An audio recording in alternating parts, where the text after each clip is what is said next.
Bruce Toussaint. Europe 1 Matin.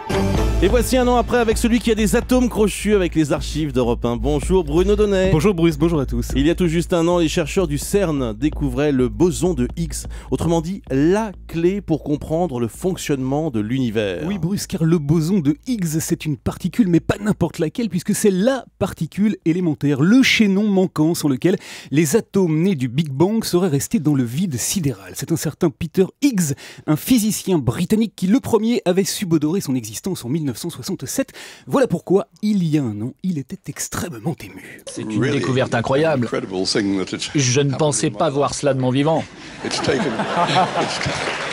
Cette découverte constituait donc une avancée scientifique majeure, car comme l'expliquait le spécialiste scientifique d'Europe 1, Alain Sirou, la mise en évidence du fameux boson était un petit pas pour les particules, mais un très grand pas pour l'humanité. On cherche à comprendre pourquoi ce monde est tel qu'il est et pas autrement. On cherche à comprendre comment est né l'univers, comment il s'est architecturé. Alors un an après, qu'est-ce que la découverte du boson de Higgs a changé? Alors pour ce qui concerne notre vie de tous les jours, à nous, rien. Mais grâce au boson, on pourra peut-être avoir bientôt la clé pour découvrir d'autres univers que le nôtre. Ouais. Voilà pourquoi nous avions très envie d'entendre le chercheur qui, le premier, a vu la particule de Dieu. Bonjour Yves Sirois. Bonjour. Est-ce qu'il faut comprendre que grâce au boson de Higgs, on peut comprendre comment la Terre s'est créée? Ah, c'est plus que ça, c'est l'univers en entier. Qu'est-ce que vous avez ressenti l'année dernière quand vous avez découvert le boson de Higgs? Certainement l'émotion la plus intense d'une vie, comparable à la naissance d'un enfant, à peu près dans l'émotion. Ah, vous n'y allez pas de main morte?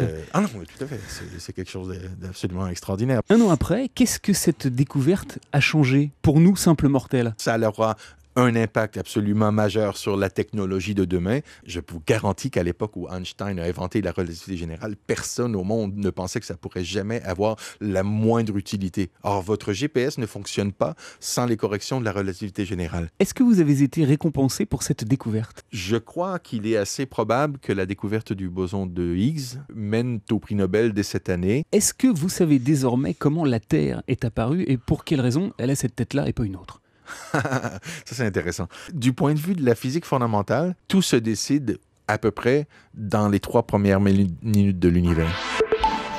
Voilà Bruce, dès lundi, nous continuerons à nous demander ce que sont devenus les héros de l'info. Et puisque vous en êtes, et parce que j'ai beaucoup aimé chroniquer à vos côtés tout au long de cette année, je vous donne rendez-vous, si vous en êtes d'accord, à ce même micro, dans un an, histoire de prendre de vos nouvelles. D'ici là, je vous souhaite le meilleur et je vous fais un gros boson, mon petit chaînon, car je vous trouve déjà un peu manquant. Oh, c'est très joli. Merci beaucoup Bruno. Merci aussi à Laurie Madil qui prépare avec vous cette chronique. Et moi aussi, je vous dis à très bientôt. À bientôt. Merci Bruno.